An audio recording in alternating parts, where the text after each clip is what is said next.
অনেকেই আছে যে রাজমা খেতে একদমই ভালোবাসে না, আর অনেকে কিন্তু খুব ভালোবাসে। তো আজকে আপনাদেরকে একটা টেকনিক দেখাবো যেটাতে রাজমাটা আপনাদের কিন্তু দুর্দান্ত হবে, আর গরম গরম ভাতের সাথে খেতে কিন্তু দুর্দান্ত লাগবে। রাজমাটা একদম ঘন আর গ্রেভি তৈরি হবে, যাতে ভাতের সাথে খেতে কিন্তু অসাধারণ লাগে।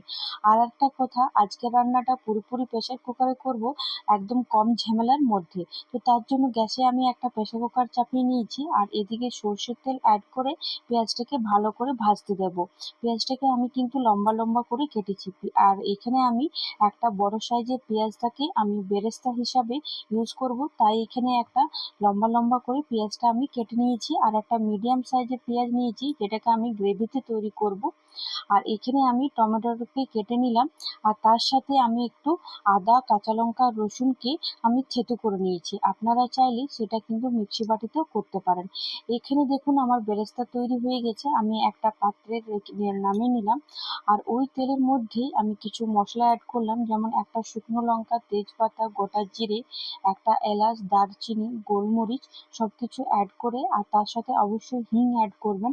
হিংটা অ্যাড করে দেওয়ার পর আমি এখানে পেঁয়াজটা অ্যাড করেছি। পেঁয়াজটাকে ভালো করে নাড়াচাড়া করে নেব, পেঁয়াজটা একটু কালারটা চেঞ্জ হয়ে যাবে, আর তার মধ্যে আমি কিন্তু এখানে টমেটোটা অ্যাড করব। টমেটো অ্যাড করে দেওয়ার পর যে আদা, কাঁচা লঙ্কা, রসুনটা থেতো করে রেখেছিলাম সেটা কিন্তু অ্যাড করব। অ্যাড করে দেওয়ার পর বেসিক কিছু মশলা অ্যাড করলাম, যেমন সামান্য একটু হলুদ গুঁড়ো, কাশ্মীরি রেড চিলি পাউডার, জিরে গুঁড়ো আর ধনে গুঁড়ো। সব কিছু মশলাটাকে ভালো করে 2-3 মিনিট কষিয়ে নেওয়ার পর এখানে আমি যে রাজমাটা ভিজিয়ে রেখেছিলাম সেই রাজমাটা এখানে অ্যাড করে মশলার সাথে আরও 2-3 মিনিট ভালো করে কষিয়ে নেব, জল ছাড়াই। তাহলে দেখবেন দুর্দান্ত কিন্তু টেস্ট আসবে।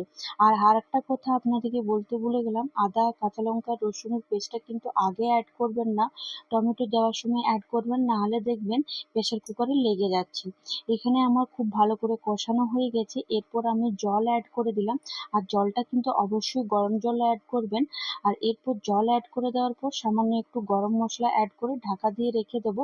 আর প্রায় আমি এখানে 7 থেকে 8টা সিটি দিয়ে নেব, লো টু হাই মিডিয়াম করে। অনেকে বলে যে রাজমা ভালো করে সেদ্ধ হয় না, তো সেই ক্ষেত্রে তাদের রাজমাটা হয়তো পুরনো হয় বা বেশিক্ষণ কিন্তু ভিজিয়ে রাখে, তার জন্য রাজমা কিন্তু তাড়াতাড়ি প্রেসার কুকারেও কিন্তু সেদ্ধ হতে চায় না। আমি এখানে সারা রাত প্রেসার কুকারে রাজমাটাকে ভিজিয়ে রেখেছিলাম, আর তারপরে সকালে কিন্তু করেছি, বা আপনারা চাইলে সকালে না করলেও লাঞ্চ টাইমে কিন্তু করতে পারেন। এখানে আমি 6টা সিটি দিয়ে নিয়েছিলাম, আর প্রেসার কুকার ঠান্ডা হয়ে যাওয়ার পর আমি এখানে প্রেসার কুকারের ঢাকনা খুলে নিলাম, আর একটু নাড়াচাড়া করে আপনাদেরকে দেখিয়ে দিচ্ছি যে রাজমাটা কত সুন্দর না সেদ্ধ হয়েছে। এরপর আমি একটা কিছুটা রাজমা আমি তুলে নিলাম, আর এই রাজমাটা যে আমি তুলে পরে নিলাম, আর এটার জন্যই কিন্তু গ্রেভিটা খুব ঘন হবে। এরপর একটা মিক্সি বাটির মধ্যে অ্যাড করে, আর তার মধ্যে যে পেঁয়াজের বেরেস্তাটা অ্যাড করেছিলাম সেই পেঁয়াজের বেরেস্তাটা এখানে অ্যাড করে দিলাম, আর তার সাথে ধনেপাতার ডাঁটি, সামান্য একটু জল দিয়ে ভালো করে মিহি করে পেস্ট তৈরি করে নেবো। এভাবে যদি আপনারা রাজমা করেন, তো আমি 100% শিওর আপনাদেরকে দিয়ে বলতে পারি যে আপনাদের রাজমাটা একদম কিন্তু জল জল ভাব হবে না, মানে রাজমা একদিকে আর রাজমার মশলা আর একদিকে, পাতলা ঝোলের মতন হবে না, একদম গ্রেভি আর একদম রেস্টুরেন্ট স্টাইলে এই রাজমা মশলাটা তৈরি হবে। একবার বাড়িতে ট্রাই না করলে একদমই কিন্তু বুঝতে পারবেন না। এখানে আমার মশলাটা তৈরি হয়ে গেছে, এরপর আমি মশলাটা এখানে অ্যাড করে দিলাম, আর তার সাথে সামান্য একটু জল অ্যাড করে দিলাম। আর এরপর আমি এই গ্যাসের আঁচটা লো করে ঢাকা না দিয়ে কিছুক্ষণ আমি রাজমাটাকে একটু মশলার সাথে কষিয়ে নেব। তাহলে দেখবেন খেতে কিন্তু অসাধারণ একটা টেস্ট আসছে। জল অ্যাড করে দেওয়ার পর ওপর থেকে একটু ধনেপাতা কুচি, আর তার সাথে কিছুটা কসুরি মেথি অ্যাড করেছি। আপনাদের কাছে যদি কসুরি মেথি না থাকে তাহলে ধনেপাতা দিলেও কিন্তু চলবে। আর গ্যাসের আঁচটা লো টু হাই মিডিয়াম করে এর 2 থেকে 3 মিনিট এভাবে আমি কষিয়ে নেব। আর ওপর থেকে সামান্য একটু গরম মশলা গুঁড়ো অ্যাড করে নিয়েছি, তাহলে স্বাদটা আরও দ্বিগুণ বেড়ে যাবে। আর এভাবে একবার তৈরি করে দেখুন, খেতে কিন্তু অসাধারণ আসে।